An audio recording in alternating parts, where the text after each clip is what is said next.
Warning, don't get a sleep apnea appliance until you hear this free message.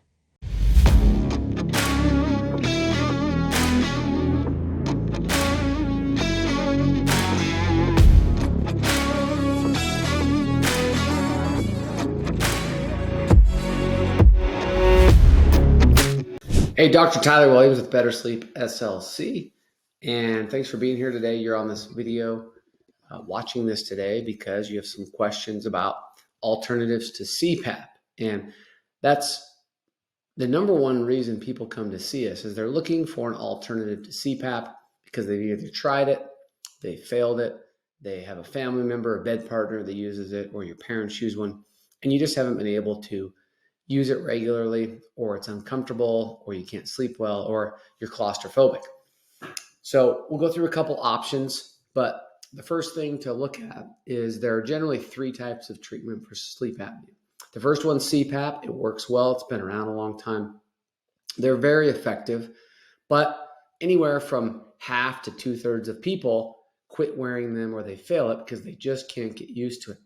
It's constant air blowing. So think about it like kind of attaching a suction cup with a leaf blower on it. It's going to constantly blow air because when you lie down, your tongue gently falls back because you're relaxed, blocks your airway, which causes snoring and sleep apnea, which is low oxygen, low breathing. The second option is an oral appliance. That's our niche. And oral appliances are a fantastic way to keep your tongue from falling back. You breathe on your own. There's no device blowing air in your mouth, but it keeps your mouth and jaw in a position where you can breathe more naturally and freely and get the air you need. Those have been around for probably 30 to 40 years. And just in the last 10 to 15, they've really gotten better as more devices have come on the market and they're covered by insurance and Medicare and FSA, HSA plans, those kind of things. We also have some great payment options. If you're looking to do something like this soon, you can let us know by calling or texting us. Our numbers below this video. Don't hesitate to reach out if you have some questions, and a member of our team will be happy to help you out and see if this might be a good fit for you. Oral appliances are generally effective in about 8 or 9 out of 10 people. In doing this in 13 years, we've only had a couple of people who we really just couldn't get the oral appliance to work. Now, sometimes you have to do a combination of therapy and some other things as well, but this is generally the starting place for you to look at. The third type of treatment is surgery or an implant, and this could include jaw surgery or an implant that's implanted in your collarbone, and every time you snore or stop breathing, that implant will send a signal to the nerve on your tongue, and it'll shoot your tongue out of your mouth. So your tongue will probably come out of your mouth a couple hundred times, but you don't have to wear any devices. This is a newer option. It's the most expensive option, usually in the range of $30,000 to $40,000, and it hasn't been around long enough to have any really good long-term studies on it, but it's getting better all the time. So your implant is probably going to be in the $30,000 to $40,000 range. And then when you get down into the CPAP or the oral appliance, you're usually going to be somewhere between $4,000 and $8,000. And that's over a period of usually a couple years. Initially, the CPAP will be your lowest cost, but after a couple years, the oral appliance will be a lower cost than the CPAP, and that's because of hoses, cleaning, maintenance, replacement parts, all those kind of things. The oral appliances, there's very little maintenance. You take them out, brush it with your toothbrush and some dish soap, and that's about it.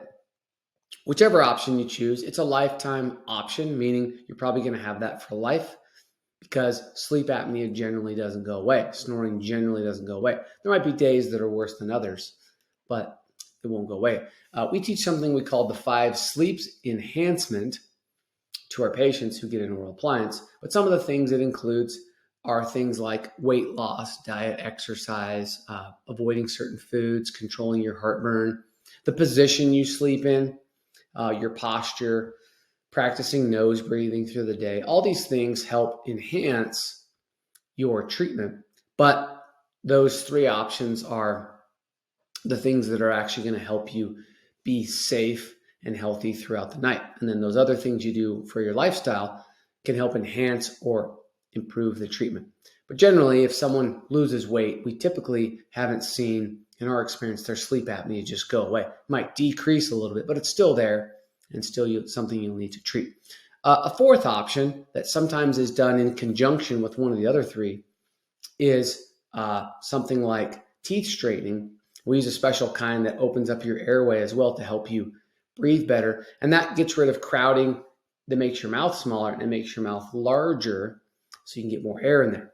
A fifth option that's used less frequently, but sometimes, is a combination therapy. Combination therapy might mean you're wearing an oral appliance and a CPAP, and the CPAP is turned on a lower setting because the oral appliance is helping you breathe better. Or we have patients who have the Inspire implant that makes their tongue come out every time they stop breathing, but they wear an oral appliance to improve or enhance it because it's not doing enough on its own. So thanks for taking a minute to watch this. You can click on our channel below for more videos like this, where you can learn more about your sleep apnea options, and you can get our information to call or text us with questions. So thank you for watching this video, and we will look forward to seeing you on the next one. Have a wonderful day.